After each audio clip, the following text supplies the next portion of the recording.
Today I want to go and give you an introduction to Miracle Rogue in 5 minutes or less. The reason why I'm gonna talk about Miracle Rogue is firstly, the current iteration kind of comes out of my practice group, and this is the deck I've basically been playing non-stop for the last 2 weeks. I think I can give a pretty good overview about it.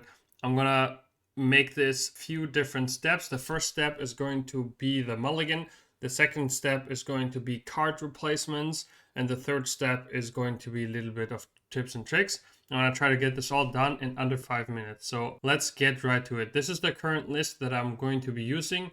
This is the stuff that I've been playing on stream for the last few days. A few cards are changing here and there, but I'm going to get to that in the card changes. Mulligan. We want to keep in the mulligan, since we want to make our nulls cheaper. We want to make a Blackwater Cutlass. We keep one of them, even two, just to trade them to make the nulls cheaper. Number two, we keep the Potion Belt. The Potion Belt, when we play it on 2, makes our nulls cheaper by 3 cards. As 2 concoctions are added to our hand, then they are combined, giving us 3 reductions on the null. Giving us 0 mana nulls, which are very good early game, also make our pop-off turns with graveyards much better. Third card, we keep Sinstone Graveyard.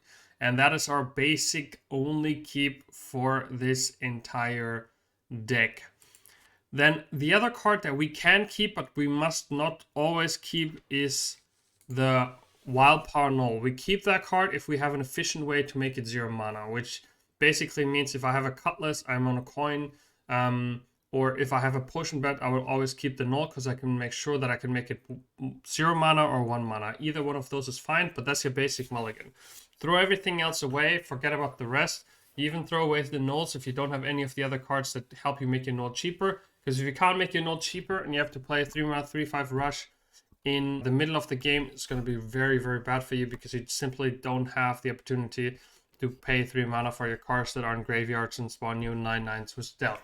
Alright, that is so far the mulligan card. Super quick. If you have any of those good cards, of course, if you have a Potion Belt, you can keep a Ghoulish Alchemist on top of it as well.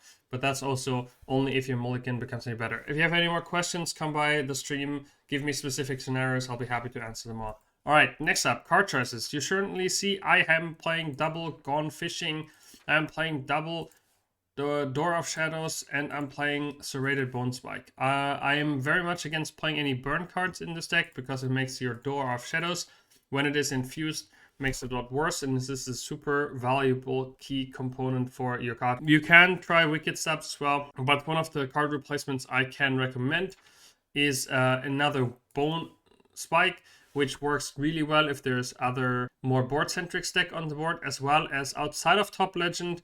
I can recommend you to play Krakatoa.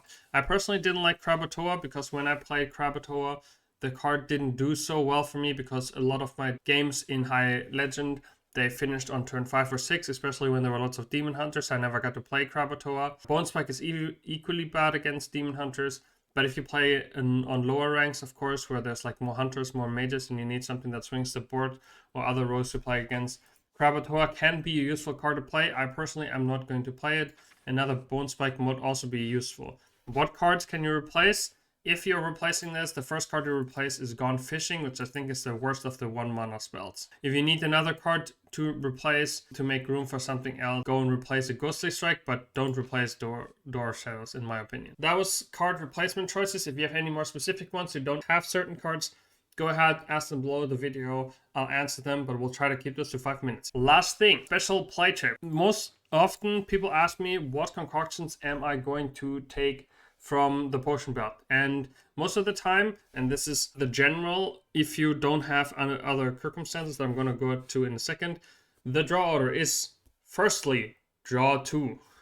Secondly, if you have to make a big combo turn against combo decks, you pick a random cards reduced by 3. And the third option is go and pick a 3-drop. If you want to play it more board-centric and proactive against other rogues, you can switch these two around, okay? But draw is always first. Draw is always pretty much the best, because draw gives you more nulls, draw gives you more 4/4s, and a 3/5 for 0 mana with rush is better than a random 3-drop, okay? That's why we want to draw all cards so we can get our good combos off. That is the order. Draw, and then it's basically 3-drop and a card from another class for less than 3.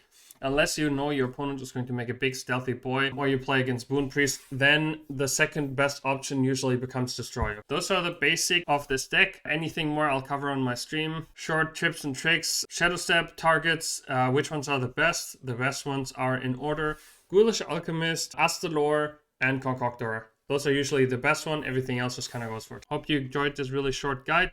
And as always, if you have any more questions, leave them below the video or come to my stream and I'll be happy to answer them. Have a good weekend. Bye-bye.